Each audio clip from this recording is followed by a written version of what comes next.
Now we're unmuted. Hello there, everybody. Welcome to Press Start to Join. Press Start to Join. A gamer's guide to polyamory, non-monogamy, and open relationships. My name is Robert, and I'm super excited to be here. We are extremely excited to be a part of Gaming Live. Gaming Live is presented by Healthysexual from Gilead Sciences, and the Community Zone is sponsored by Remag, a new place to connect with gamers in your community. Thank you to both of them for their support in making this happen. I want to jump right in and just get to talk to you all. We've got lots of stuff to talk about. Definitely not going to be enough time to cover all of it, but please, I am Robert. I use he and him pronouns. I am a co-founder and board member of NYC Gamers. Get all the intro bits out of the way. NYC Gamers empowers gamers across the intersections of orientation, identity, expression, race, and ability in order to uplift and center our most marginalized community members through education, advocacy, and the creation of safer spaces. And so conversations like this just fit right into all of that. Why don't we go around? Please introduce yourself, your pronouns. Why are you here? Why is this conversation something that you wanted to be a part of? Why don't we start with Aria?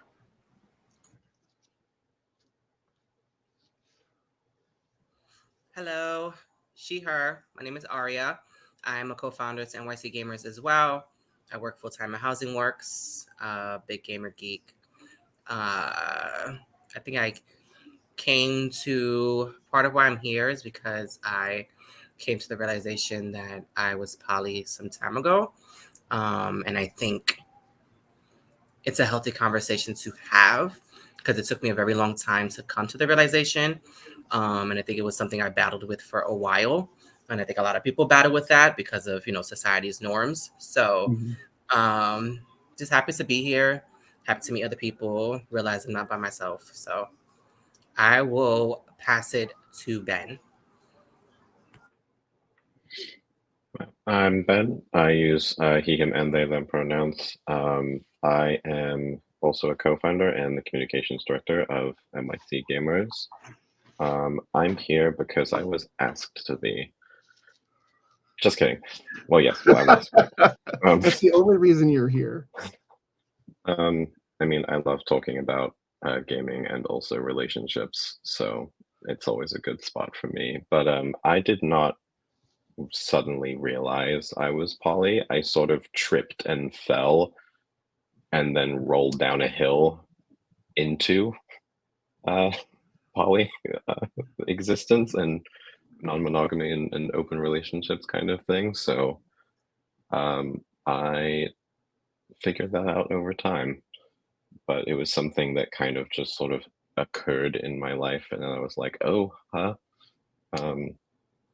So that was fun for me.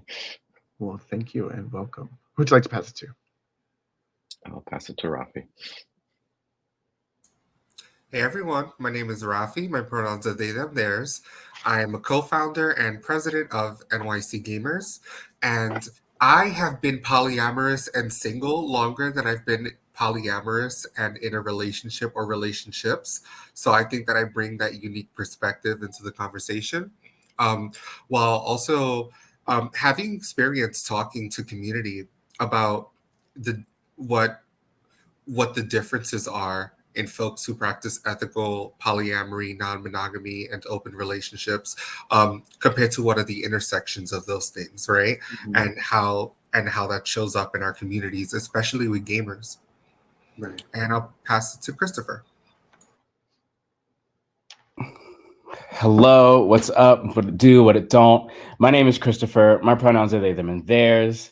I'm not a founder or any sort of involvement with NYC Gamers at this point in time, but I do work full-time at the Hedrick Martin Institute, and I'm here because, one, I grew up with video games and have been working with video games as a sort of like therapy model and modality, and also as somebody who has had many different conversations with themselves about who they are, their relationships, their sexuality, as also someone who came from polyamory into a monogamous marriage. So I'm here, on the other side of the on the other side of the fence, I guess, in a way.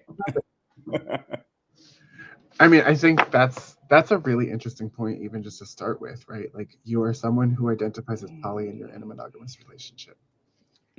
So can all of us sort of talk about this and sort of the things that come up when we think about poly or hear poly? I was researching amongst my community prior to this conversation, and one of the comments that I saw was that, you know, polyamorous folks are just in loose relationships and afraid to commit. So from your perspective, since you brought it up, why don't we start with you, and then I'm curious to hear what other folks have to think as well. Have to say.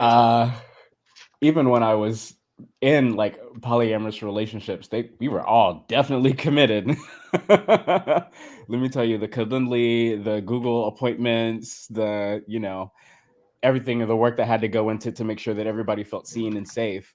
Right. And what's also kind of interesting for me is that I was in a polyamorous relationship with my husband, you know, before we even got married. So it kind of, in a way, we kind of like zeroed in on each other and we're like, oh, okay, like I'm getting more of my needs met with you more so than I am with the bevy of partners that I have. And, you know, not in the sense of, for me, commitment went from committing to all y'all to committing to just a one of y'all.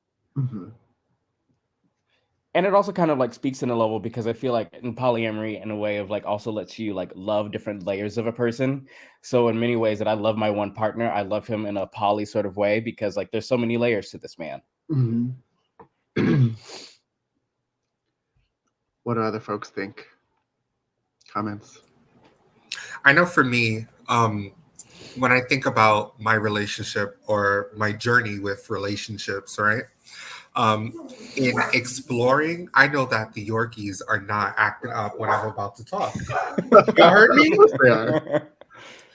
So I'm in a polyamorous situation with Yorkies, and I'm like, why do y'all wait until I'm off mute? Okay, but yeah, I feel like in my journey exploring my relationship with relationships, it helped strengthen the relationship I had with myself and what I was going to accept or found myself settling for when it came to dating and when it came to people in my life, right?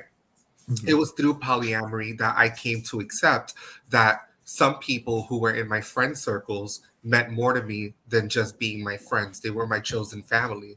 And whether or not we had a sexual attraction or a sensual one, they were still folks that I identify as partners in my life, right? And I cherish them in the way that I would someone that would be a romantic or sexual partner. And I wish that we had safer spaces in the world to be able to build that type of community. Because, you know, I could talk about this all day, but I feel like polyamory is the building blocks to the decolonization of a lot of intersecting identity work, you know? Heard. I Can you think re-ask the it question? is. Who wants to go first? I think Ben started first, so let Ben go, and then Ari will go to you. Yeah. Okay. I think it is so funny that people think that being poly or open is loose or people being afraid to commit. That is so funny because, like, what do you mean? It takes, like, not for nothing, but it takes effort to be in a relationship with more than one person. Like, most of us know what it takes to be in a relationship with one person, let alone, you know, more than one. And like every relationship is different, but like how can someone feasibly call that being afraid to commit when you're literally committing to more than one person and committing your time, your energy, your mental energy, your emotions? And it makes absolutely no sense to me. And on another chunk of that, I sort of look at these people and I'm like, do you not love anybody else in your life? Because we have like emotional, intimate relationships with like partners, boyfriends, girlfriends, wives, husbands, etc. But then at the same time, it's like, do you not love your family? Do you not love your friends? Do you not love the people in your life who are really close to you? And does it not take a certain amount of emotional energy, mental energy, commitment to love your family and your friends?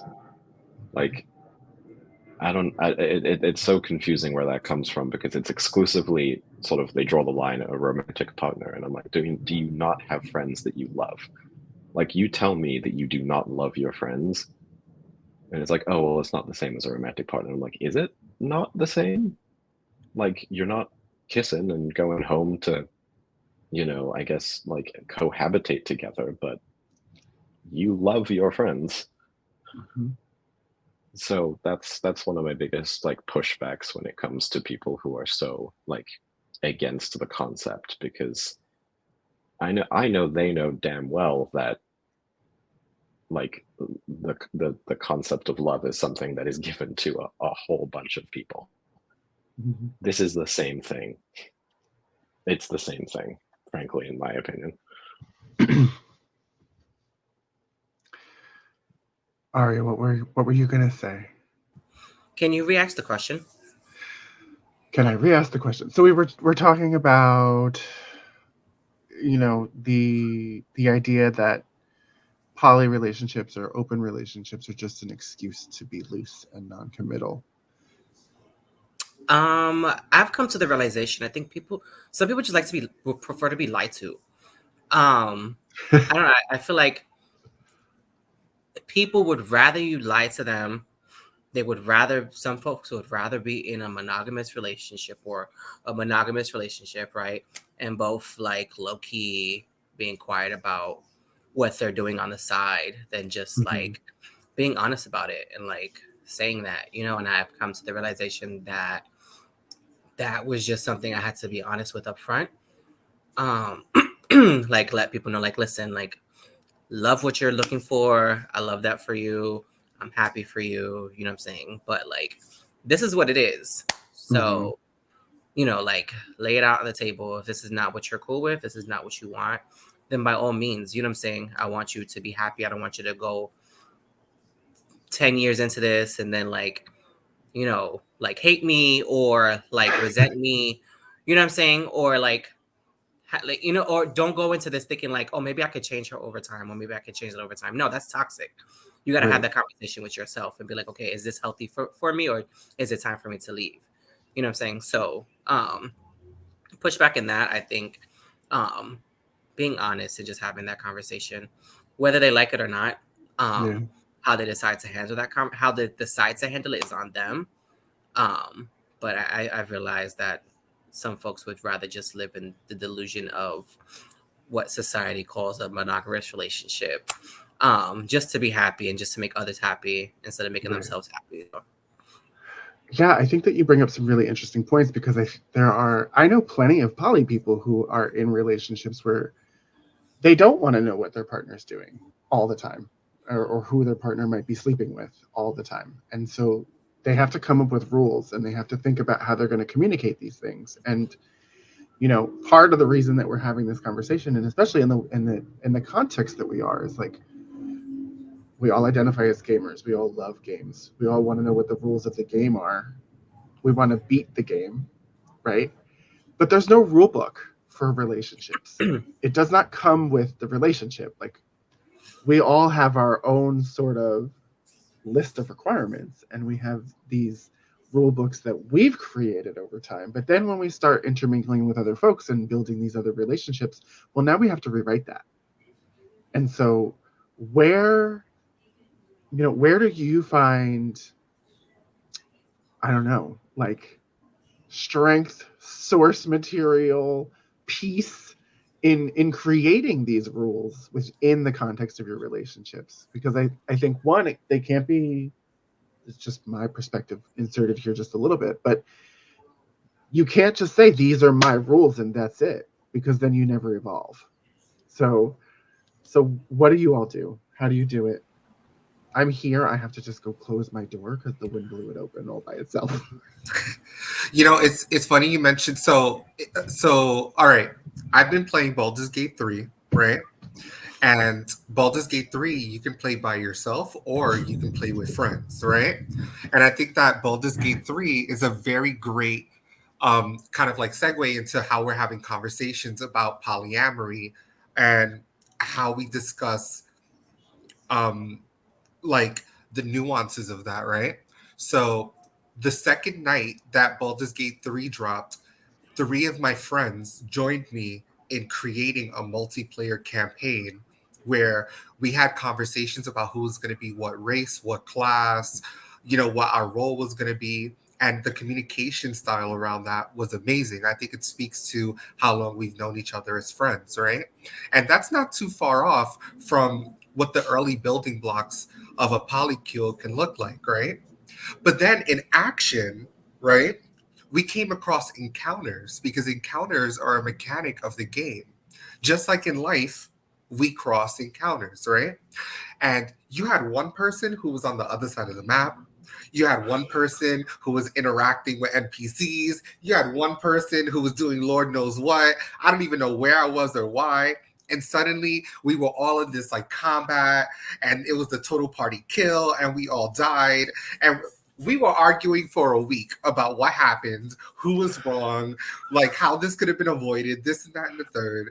And like thinking about it now and listening to what y'all are sharing about polyamory and stuff like that, I'm like, yeah, this makes sense that it intersects with gaming and gamers because this is literally our energy, If you ever go on Twitch or something and you hear gamers argue about losing a game of Overwatch or Fortnite or something like that, it sounds like the average polycule when they're kind of like bumping heads because there's a level of miscommunication that happens.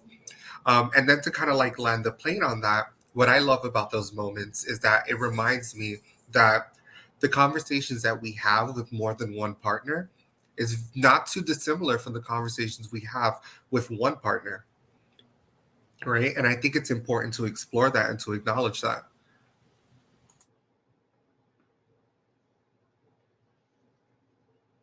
Yeah, I was gonna say, like, thinking about what Rafi mentioned about Baldur's Gate 3, and I think like we can really take, like, really just taking any RPG, right, and really taking that formula, especially a JRPG, if we're really gonna, like, no shade, call it what it is, but like being in a JRPG and having a party is being in a polyamorous relationship.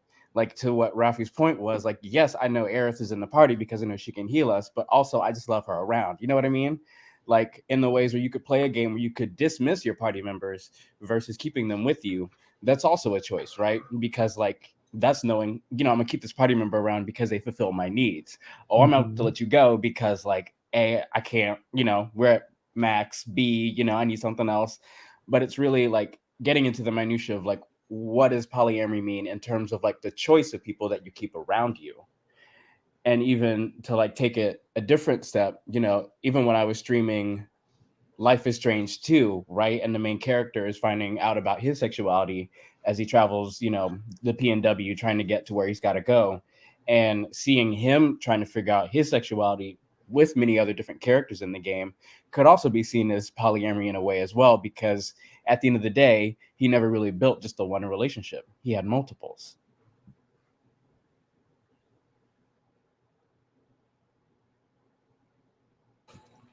To interlock gaming into this, I grew up in RPG head. I always played by myself. I was always a solo player. I never like enjoyed playing with other people growing up. Final Fantasy, like always into like those type of games where it was just you. And now being in like an open relationship, I still have that mindset sometimes. So I have a lot of one player games I've already like downloaded onto my system.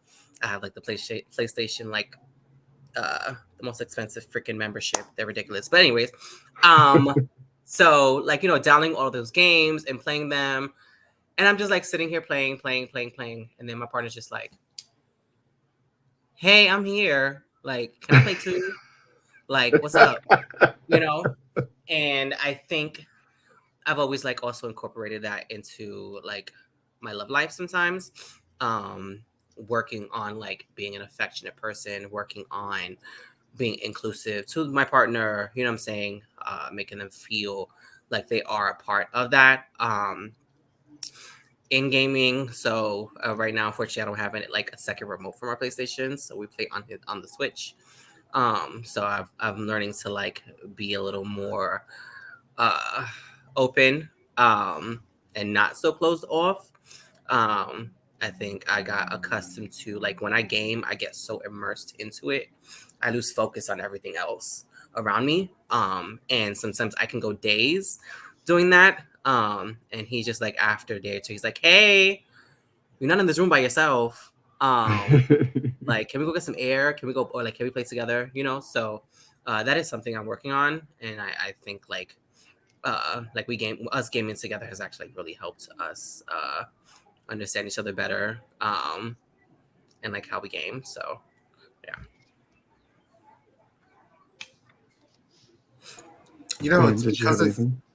I was gonna sorry. say no. I was just gonna actually acknowledge Ben. I was gonna say, it's because of Ben that I've been especially since the pandemic, I've expanded on my gaming repertoire. Because every once in a while, Ben will reach out to me and or bring up in a conversation like, "Oh, have you played the new Undertale game?" And you should check out what's that game that I always said I'm gonna play and I have yet to play? Stardew Valley. And like, there's like a bunch of these games that Ben will bring up, and I really appreciate that because I feel like when I'm trying to broaden my understanding of relationships and partnerships and stuff, right? I try to also broaden the ways in which I connect with people. So, when it comes to gaming and when it comes to dating gamers, right?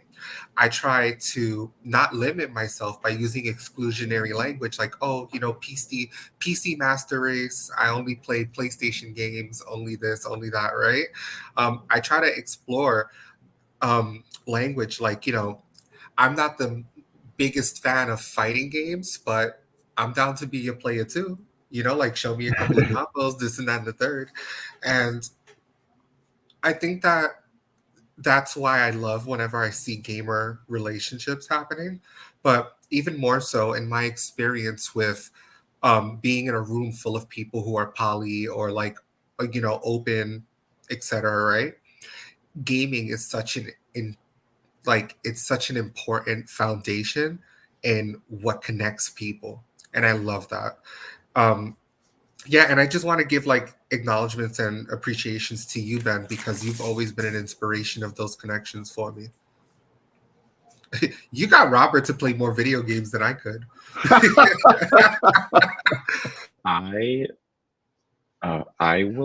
I will never miss an opportunity to complain that I ended up with two people who do not play video games. I've been a gamer since I was a child. I play video games every single gosh darn day, and I ended up with two people who don't really do video games. And so I feel like I've been on a years long quest now to find a game that me and Robert can play together. But my story relating to, like, I'll tell a little story somewhat related to poly stuff, but 2020 came around, rolling around the pandemic, right? And so me and Robert were like barely able to see each other because, quarantining and stuff. And so this was like still pretty early days of us figuring out our relationship. And something that I think really helped me and really like helped us feel closer was Animal Crossing. Like, Animal Crossing came out, and it was like finally a game that Robert liked and wanted to play, and so we played together online, and that was really, really nice. And that I think that, like, trying to relate this all to like what we're talking about, it's kind of like that to me was something that, like, in a polyamorous relationship, I don't know, it's just something that really stuck out to me as something where I felt really, I felt really good about it. I started to feel like really secure in it. Like, we found something to play together. We found we were able to sort of stay connected while we had like a physical distance between us. And it was like, I don't know where I'm going with this. I just really like that story. No, it's a great story. There were lots of days where it would just be, we would text each other and be like, "Do you want to come over and play?"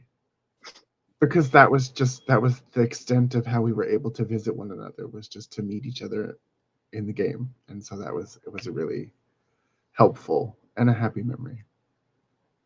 Yeah, I think it helped us grow closer together and understand sort of, yeah. And you also, I also learned a lot about Ben and his, what he places value and stock in and creating in game. And I just am like, I'm just going to put a tree over here because I want to. No rhyme or reason. Most of me was basically just delivering stuff to you because I was way further progressed. Dropping stuff off. So go ahead. I was just going to say, it's interesting the way that, Ben, you use gaming as a way to, connect with Robert throughout the pandemic and onward and all that. And I think about something that Arya, Christopher, and I have in common, which is we use gaming to connect with community, right? Especially with LGBTQ plus youth. And I mean, that could be a whole panel within itself, but I feel like when we're talking about polyamory, non-monogamy, and open relationships, I think we're also talking about how are we increasing the tools needed to have healthier dialogue with folks around boundaries and consent, right? And we use gaming as a way to connect with community in order to create safer spaces to have those conversations, right? So like Arya's doing amazing work with Housing Works, right? And Christopher's doing amazing works with HMI. I do amazing work with the Anti-Violence Project. And you're talking about 3 different organizations in New York City that are serving unique and intersecting communities. And while they may have different programs and services that they offer, what connects all 3 is gaming, right? And like, I love that about us, right? Like, how legendary are we that we're able to do that and we're able to bring that into fruition? Absolutely. And to expand on just even what you shared there, Rafi, because I think it's really important. I started this conversation with like, where are the rules? And, in every one of your answers, there was another sort of nugget of, here is something that is necessary for any relationship to succeed. Compromise, negotiation, naming what's wanted or needed,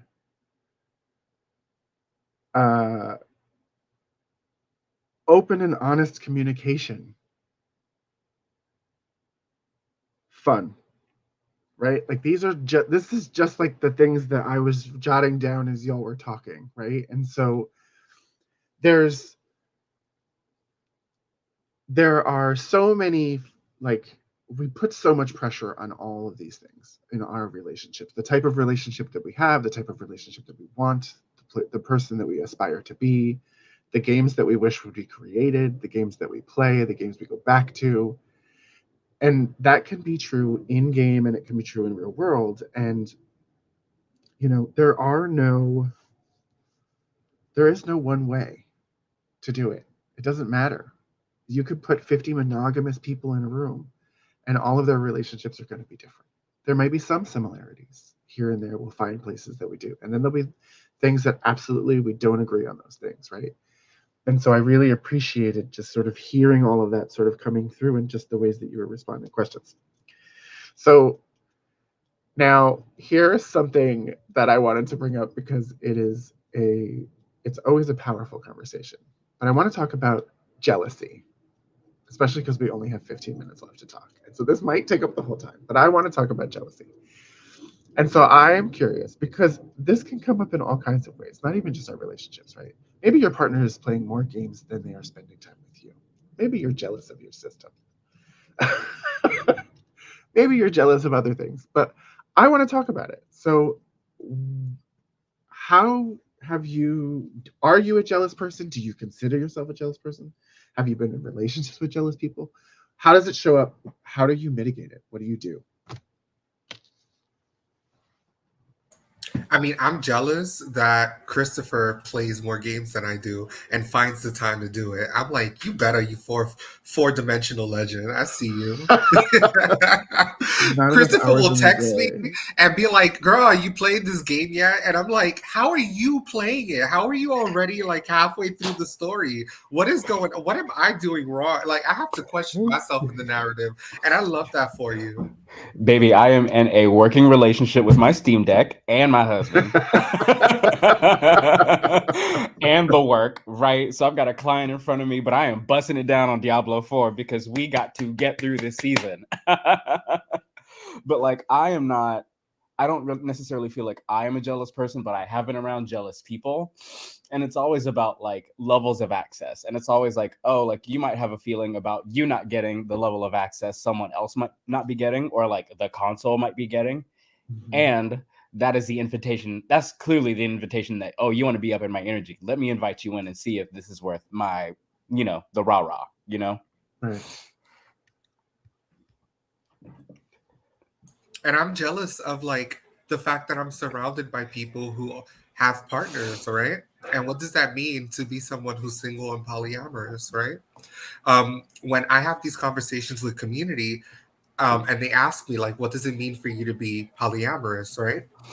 I explain to them, I'm like, well, just because, first of all, I'm quick to say just because I'm not from the island of Puerto Rico doesn't mean that I'm not Puerto Rican. So let's talk about it, right?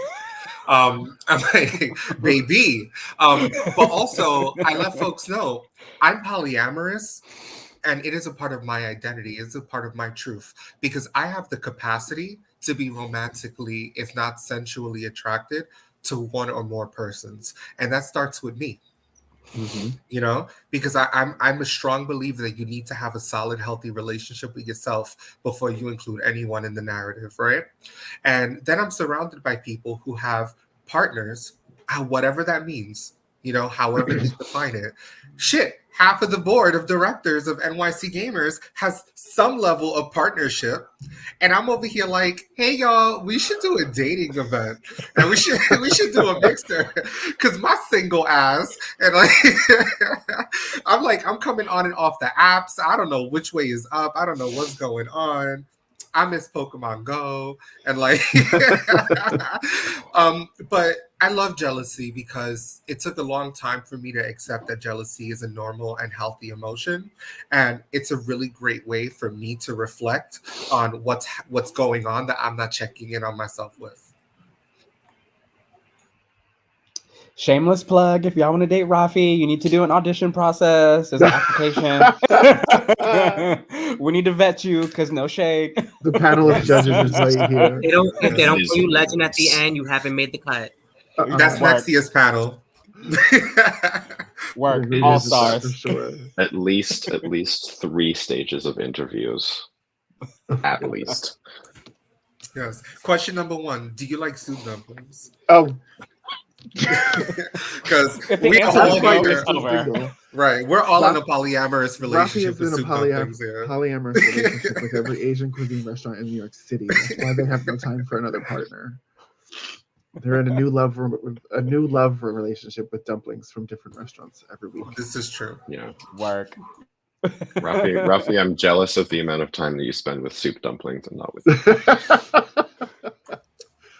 Aria, thoughts, feelings about jealousy? Oh, are you muted? Oh, Aria, you muted, love. Oh. Hello? No. No. While Aria's setting up. That out. Yeah. How about you, Ben? I don't think I have anything like particularly new or interesting to say about just jealousy as a concept, because like we all experience jealousy. I experience jealousy. Like, it's been powerful in the past. I have done a lot to learn how to deal with it. And the thing is, like, I attribute that to both like my boyfriend Abe and my partner Robert, like for like the situations that we've been in, and then sort of the conversations that we have all served to make jealousy a much more surmountable emotion, because it took a long time as well for me to realize that it is something that everybody experiences, because it was kind of a you know, a sudden, it was kind of a surprise to me to know that Robert experiences jealousy, because like, not that I didn't ever like think you would, but like you're much better at like you're much better at sort of dealing with those feelings. And so I was like, oh my god, you get jealous. And I was like, but that felt very validating, actually, because and but that something. conversation was a very validating conversation for me too, because I think, or an eye-opening conversation even, because I think just because you're better at handling something doesn't mean that not talking about it is not okay, right? Like, I think you saw me as someone who just didn't experience it because I didn't talk about it. Whereas my I love telling this because it's just sort of how it happens in my head. My experience of jealousy is like, if Ben and I are out together and we're doing something and someone attractive walks up to him and says something to him, I'm like, I want to throw this bitch out a window. That's the fleeting thought that goes through my head. And then it's gone because I can see Ben smiling and Ben is happy. If Ben looks uncomfortable, then I walk over and then I feel like, okay, I'm just going to insert myself in this situation and everything's going to be okay. But if he's smiling and things are good, then I'm just like, oh, look at him having a good time. But I still, in my head, wanted to throw the bitch out the window. And then it's done. And I just remember we were in the car one day and we were talking about it and I told him that and he was just like, wait, what? Like, that really happens? And so it reminded me that it's important to talk to your partner about these things, because if you don't talk about it, then there's just lots of assumptions that can be made about like, oh, well, if my partner never shows that they experience jealousy, then what's wrong with me that I'm feeling it as heavy or as hard as I am, right? And not to say that was Ben, but just in general, like, when we don't talk about these things, there's always room for the thought processes to just sort of just keep spinning and thinking and doing all that stuff. I mean, like, I wanted to quickly add that like my sort of thing to talk about when it comes to jealousy is actually the guilt. I think that there is so much guilt associated with jealousy, which I think turns it into kind of uglier emotions, because, you know, like in that situation, someone might be like, well, they're not experiencing jealousy. Why am I experiencing jealousy? Like, what? Yeah, exactly. Like, what's wrong with me? Mm-hmm. And then you feel guilty. Or you're in a situation where you're like, oh, well, I have 4 partners. What, you know, what, words, like what right do I have to feel jealous because I've got this many people in my life? What right do I have to feel jealous? And then you start to feel guilty. Yeah. And so that's another reason why just talking about it is super, super helpful, because guilt is a really strong emotion, and if guilt is left to fester, it can really spread, you know? Yeah. Also, wanting to throw a bitch out the window is just natural. Yes. Yeah, Cathartic. Mm-hmm. Y'all can hear me? Yes, we can. Okay. My internet, I have Spectrum, so you know she likes to go in and out. And if you hear the husky, I apologize. He's very loud. He's the size of a horse, and he's only 1. I think in regards to jealousy, I dealt with attracting jealous people my whole life. And I think that's part of what steered me from getting into relationships, because I was raised by my mother, who is also an Aquarius. She is very free-spirited. My mom has always been the type to be like, listen, even if you're in a relationship, even if you're married, they don't own you. You know what I'm saying? It was like, at the end of the day, you are free to do what you want. You know what I'm saying? If a relationship is like, oh, you're mine, you can't do this, you can't do that, she's like, you need to leave. You need to leave. That was my mom. She would be very much like, if it's not working, you know what I'm saying? Be happy and do what's for you. And I think it wasn't until like the last 4 or 5 years that I really started considering being in a relationship. I guess like setting those boundaries as well. Like, listen, like, again, this is what it is. If it's not for you, you know what I'm saying? Like, having conversations about these things is really important. Talking about your past, I feel like, is very important, right? I would rather know about your experiences than us go to a party and I find out, you did half the party. Like, I'm not gonna judge you. I don't care. You know what I'm saying? But at least let me know. You know what I'm saying? So that when we get into Give these a girl a spaces, heads up. because we come from a community of girls who like to read and they love to try it. You know what I'm saying? You can't catch me off guard if I already know my partner's tea. You know what I'm saying? So, I just got to the point where I was just like, I can't. A little bit of jealousy is okay, but too much, like, it's not for me. I don't want to deal with it. Which is probably why I always avoided relationships. Um, hey y'all, I'm on a call. See? Um, Poly Example, 101. There you go, Poly 101. Work. I think, and then I think we got to a space where it was like we don't necessarily talk about like what we do outside of each other. It's just more of like that was the conversation that was said earlier. Like, we don't really talk about like what we do outside of each other. If it's like sugar daddy base or like business related, Right. he's down to like be the bodyguard, be on, make sure I'm okay, things like that. But like anything outside of like business related, he's like, so, and I respect that. You know what I'm saying? I try not to force that on.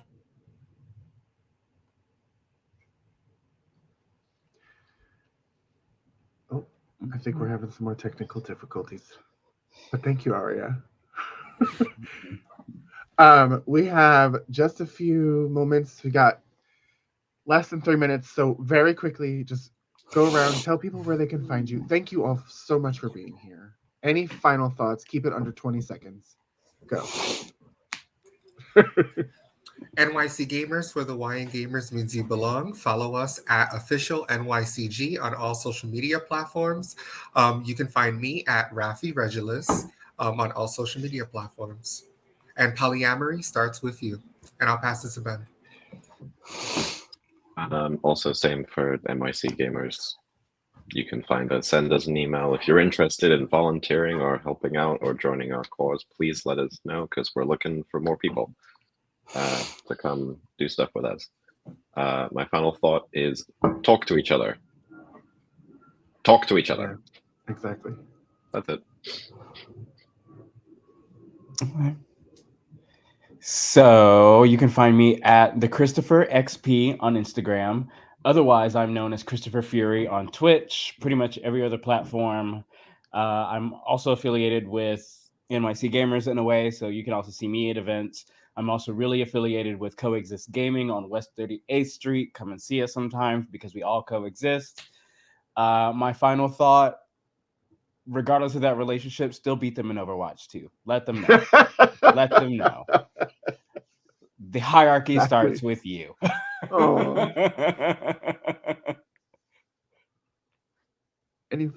Aria, how's your sound going? Oh, we love you, girl. Rafi, do you know Aria's socials? Throw your socials in the chat, Aria, so that I can shout them out.